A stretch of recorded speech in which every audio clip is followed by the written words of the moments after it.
صباح الخير، ازيكم حبايب قلبي؟ عاملين ايه؟ كل سنه وحضراتكم طيبين. انا النهارده هنعمل سبانخ بالعدس. هقول لكم على طريقتها. انا جبت بصله وصفرتها في شويه زيت صغيرين وسبتها لغايه ما خدت لون، وبعدين نزلت عليها السبانخ متقطعه ومغسوله كويس قوي، وقعدت الوح فيها لغايه ما شربت من البصله، ونزلت عليها العدس مغسول. وبعد ما نزلت ولفتهم على بعض كويس قوي قوي قوي، نزلت عليهم بصله مرتفعه ملح وفيها بهاراتي، حطيتهم على بعض لغايه ما لفوا واندمجوا مع بعض، وبعدين نزلت عليهم صلصه الطماطم لغايه ما لفوا وبقوا بالطريقه دي. هنزل عليهم عدهم الميه. اللي عاوز الطريقه بالظبط وعاوز ازاي انا عملتها وصلت للطريقه دي يكتب لي، وانا اكتب له الوصفه في صندوق الوصف في التعليقات.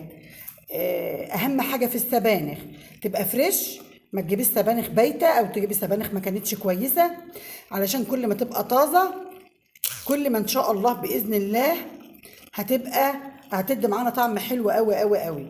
عاوزين تزودوا السبانخ طعم وحلاوه ومذاق، حطوا حبات بطاطس صغيره هتلف وتختم معانا مع السبانخ. واهم حاجه تكوني مثلا جايبه 3 ربطات سبانخ، لان هي ما بتلوح في البصله بتخس قوي، يعني نسبتها بتقل قوي. فكل ما تكتري كل ما يكون احسن. انا حاطه 4 ربطات ومش ظاهرين زي ما انتم شايفين، كمان 4 ربطات، ولفتهم معايا بالطريقه دي.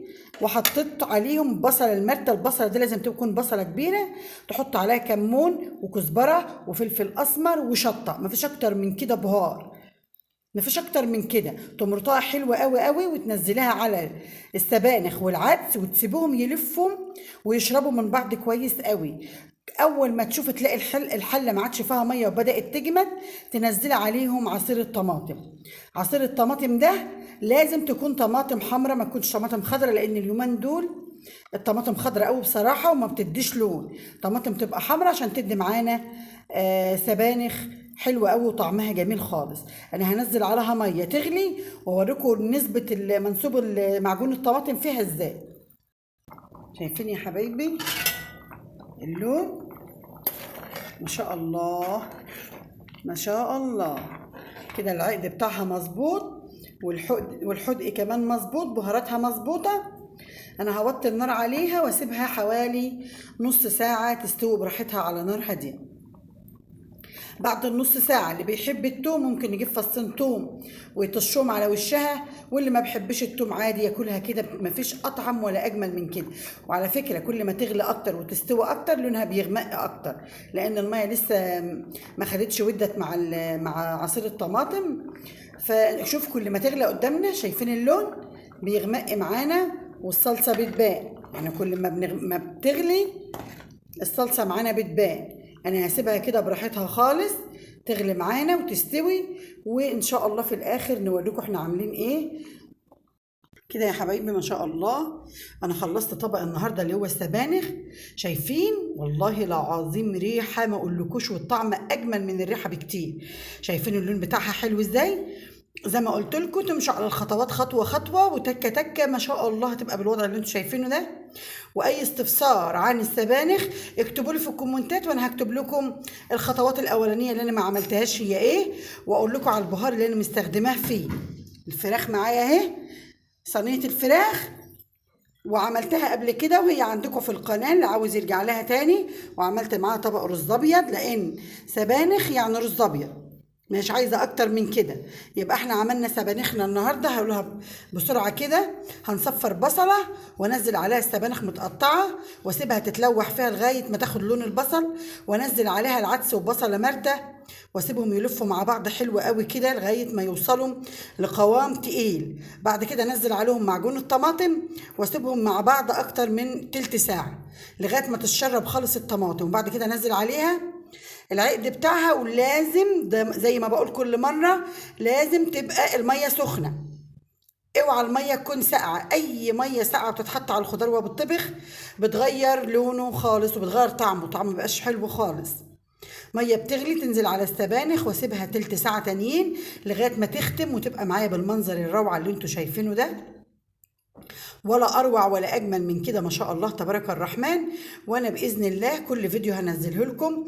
اي استفسار عن اي حاجه او انتوا عاوزين اي حاجه في صندوق الوصف هكتبه لكم ان شاء الله على طول. معايا الفراخ، انا عصقت الفراخ معايا، عملت بصلتين في الكبه وعملت عليهم قرن فلفل حراق، ونزلت معاهم فص توم، وحطيت معلقه خل، وقطعت طماطم وبصل طرنشات حطيتهم في ارضيه الصينيه من تحت، وحشيت الفراخ من جوه بالخلطه دي فيها بهاراتها اللي انا برضه لو اللي محتاجين بهارات الفراخ نزلوا لي تحت وقولوا اكتبوا لي في التعليقات انتوا عايزين تعرفوها وانا هكتبها لكم على طول ان شاء الله.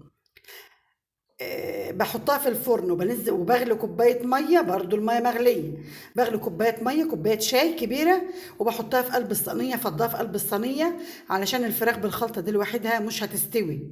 هنزلها في قلبها واسيبها في قلب الفرن تغلي، وكل مثلا 10 دقايق اقلب الفراخ من الناحيه دي لدي عشان تشرب من الخلطه بتاعتها لغايه ما تستوي، واحمرها وتبقى معانا بالمنظر الجميل اللي احنا شايفينه ده. باذن الله تعالى هنعمل تحضيرات بعد كده رمضان، ونقول لكم احنا خزنا ايه، زي مثلا خزنت المانجا وخزنت طماطم، شويه حاجات كده ان شاء الله عشان رمضان. باقي التخزينات باذن الله تعالى هنعملها مع بعض خطوه خطوه باذن الله. وجماعه خزنوا السبانخ لان مش هتطول كتير يعني، برضه هنجيب سبانخ ونخزنها واعرفكم تخزنوها ازاي. ولازم في تريكه مهمه قوي قوي يا جماعه نسيت اقول لكم عليها، لتقطيع السبانخ. انت هتغسلي السبانخ تغسليها زي ما هي عدان، اوعي تغسليها بعد التقطيع، استحالة تتعمل كده، يبقى كل الفيتامينات بتاعتها راحت في الخلا كده ملهاش اي لازمة.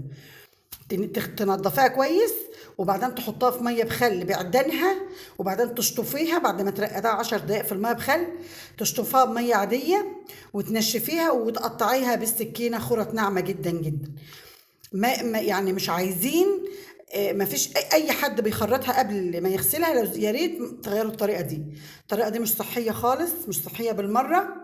ومعلقه الخل فيها وبتتغسل عشان طبعا انتوا عارفين الميكروبات اللي في الجو اليومين دول ربنا يعافينا ويعافيكم ويعافي اولادنا يا رب. واي استفسار عن اي حاجه يا ريت تنزلوا تكتبوا لي في القناه انتوا محتاجين ايه واعمل لكم ايه في قناه المتواضعه، قناتي على قد الايد. يا رب تكون عجبكم فيديوهاتي، واحب تعليقاتكم الجميله اللي انتوا بتكتبوها لي، ما تحرمش منكم ابدا.